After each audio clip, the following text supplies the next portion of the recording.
ॐ भद्रं कर्णेभिः शृणुयामदेवाः भद्रं पश्येमाक्षभिर्यजत्राः स्थिरैरङ्गैस्तुष्टुवागुंसस्तनूभिः व्यशेम देवहितं यदायुः स्वस्ति न इन्द्रो वृद्धश्रवाः स्वस्ति नः पूषा विश्ववेदाः स्वस्ति नस्तारक्ष्यो अरिष्टनेमिः स्वस्ति नो बृहस्पतिर्ददातु।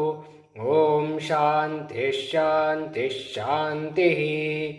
ॐ ब्रह्मा देवानां प्रथमः सम्बभूव विश्वस्य कर्ता भुवनस्य गोप्ता स ब्रह्म विद्या सर्वविद्यां प्रतिष्ठामथर्वाय ज्येष्ठपुत्राय प्राह।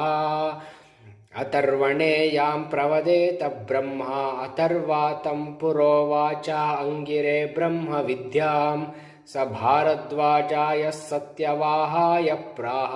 भारद्वाजो अंगिरसे परावराम् शौनको ह वै महाशालो अंगिरसं विधिवदुपसन्नः पप्रच्छ कस्मिन्नु भगवो विज्ञाते सर्वमिदं विज्ञातं भवतीति तस्मै स होवाच द्वे विद्ये वेदितव्ये इति हस्मा यद्ब्रह्मविदो वदन्ति परा चैव अपरा च तत्रापरा ऋग्वेदो यजुर्वेदः सामवेदो अथर्ववेदः शिक्षाकल्पो व्याकरणं निरुक्तं छन्दो ज्योतिषमिति अत परायया तदक्षरम् अधिगम्यते यत्तदद्रेश्यम् अग्राह्यम् अगोत्रम् अवर्णम् अचक्षुश्रोत्रं तदपाणिपादं नित्यं विभुं सर्वगतं सुसूक्ष्मं तदव्ययं यद्भूतयोनिं परिपश्यन्ति धीराः यतोर्णनाभिसृजते गृह्णते